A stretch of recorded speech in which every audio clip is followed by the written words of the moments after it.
everyone, happy Wednesday. I am here today with our final video before the opening night of Halloween Horror Nights 30 in Orlando.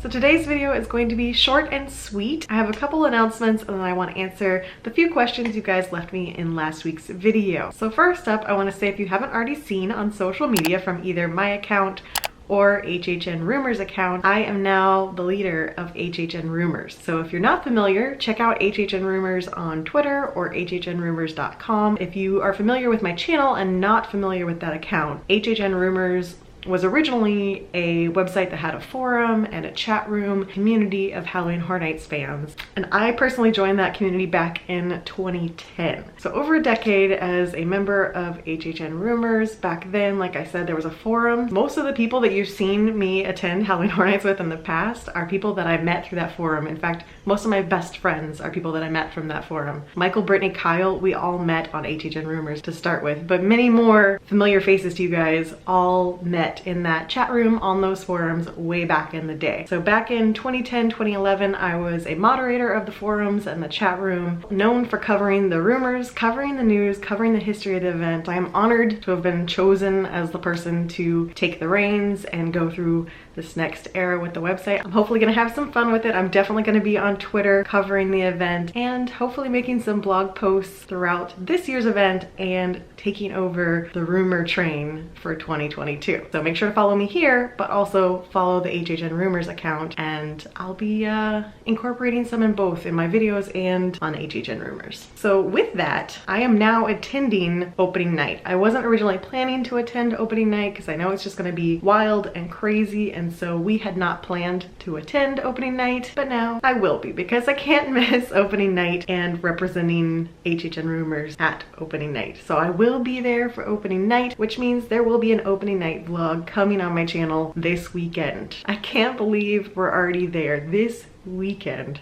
Just a couple days, opening night is here. So I am planning to attend the event multiple nights throughout the entire run. I've got my pass, I'm ready to go. So if you do see me out in the fog, say hello. I like to put a face to the name and meet the people who watch these videos and love Horror Nights just as much as I do. So with that, let's move into the question and answer portion. So there weren't too many questions. I think there's only a few, and I feel like most of the questions I cannot yet answer, but I'm gonna try to the best of my ability. Okay, so the first question is from Daniel, and he asked, what time do you recommend to be outside the park if you're going to HHN on a Sunday? Also, do you recommend going straight to the first house near Rip Ride Rocket or go to the houses in the back? So unfortunately, it's gonna be hard for me to answer your first question without seeing what the event is like this year. In the past, I felt comfortable giving blanket statement recommendations because the crowds are about the same every single year, but there's a few factors this year that I don't feel comfortable recommending a specific time without having been there or having seen people cover various days of the event. So I don't feel comfortable giving you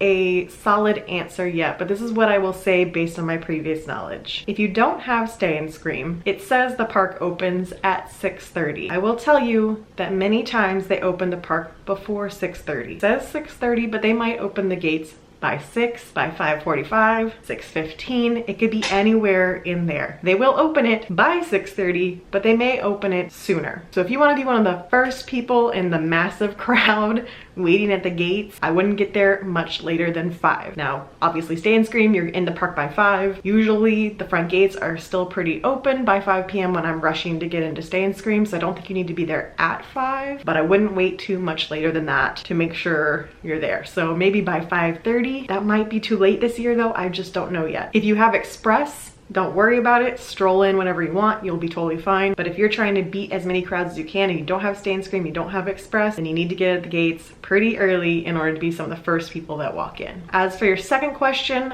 I would recommend going to the back houses. The entire crowd is gonna go straight. As long as you're staying the entire night, you can do all the back houses and work your way up front and do the front houses before you leave. They're typically going to be the lowest wait times for the front houses, either during Stay and Scream or at the very straight into the night. So unless you're that first person, if you were that first person at the gate and you're the first person walking in, then you can go straight to that house and be fine. But if you're at the back of that massive crowd at the gate trying to go in, I would go to the back of the park. So the next question is from Kooky Coco, and they ask, do they allow you to bring your own food?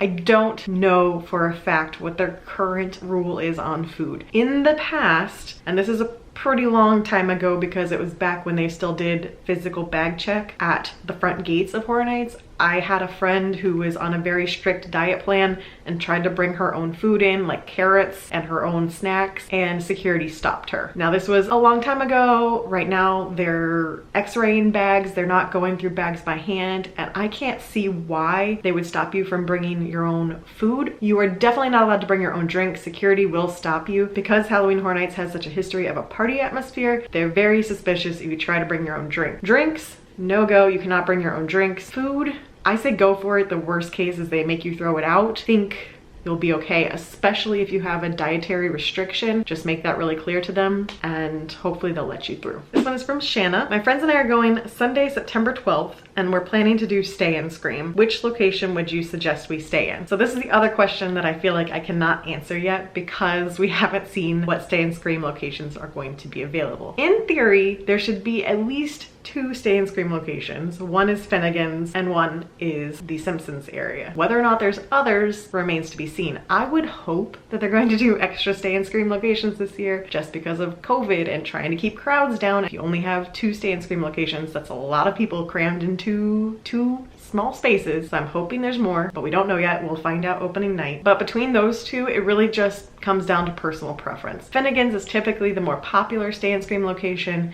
because typically the IPs are up front and people want to try to get into those to limit their wait time. So it really comes down to your personal preference of which houses do you want to see first. This next section that I'm going to talk about is based off of previous years, so it's not gospel. I do plan on making a tips video once I've already been there and see how the park is operating with my own eyes. So stay tuned. It might be out before your trip. Just as a general rule, if you're going there opening weekend, this is my assumption. So things are a little different this year because there's only 3 major IPs and 1 original IP, I'll call it. So 2 of the IPs are back in the parade buildings, 1 IP up front. So based on what we know, I do believe that Texas Chainsaw Massacre is going to be one of the houses that's opening with Stay and Scream if you stay at Finnegan's. So most likely you'll be led to Texas Chainsaw Massacre as your first house. And then the houses next to it are The Briar Lives, Tooth Fairy, and Horror Night Icons. Those will open within the next bit of time. Usually there's another one up there that opens at 6, and then the next one might be 6:30 after that, so you might just have to wait a little bit for it to fully open. But I know for a fact that Texas Chainsaw Massacre opens at 5:45, which would mean it is a Stay and Scream house. I don't know if The Bride Lives also is a 5:45 house, but at the very least, Texas Chainsaw Massacre will most likely be the first house that they take you to for Stay and Scream at Finnegan's. In the back of the park, in the parade buildings, we have Beetlejuice and Haunting of Hill House, and then we have Puppet Theater and Wicked Growth. I am not sure which one of those is opening first for Stay and Scream, but those are your 4 options back there. So if you're wanting to do any one of those 4 first, then go to the Simpsons area and they'll direct you to which area is going to open first. Again, I'll have more information on this after opening weekend. It just remains to be seen, and every year this is changing. With the amount of crowds, they're constantly changing Stay and Scream these days, so I just don't want to speak out of turn and give you bad advice. My curiosity lies in whether or not we'll have holding areas back in Hello Kitty and Diagon Alley like we did in previous years, and if so, then I assume that Hello Kitty would lead to The Bride Lives, and I'm not sure about Diagon Alley. You might just get released to go to any of those back houses. Really don't know how that one ever worked. I've never went over there. We will know much more after Friday. Okay guys, so that's all the questions you sent me for now. So I hope to be a little more helpful very soon. But with that, I am signing off until I go to the event. I am thrilled. I hope you guys are so excited for the haunt season to kick off. It is here. We've made it, and I will see you in the fog. Stay safe, stay spoopy. See you then. Bye.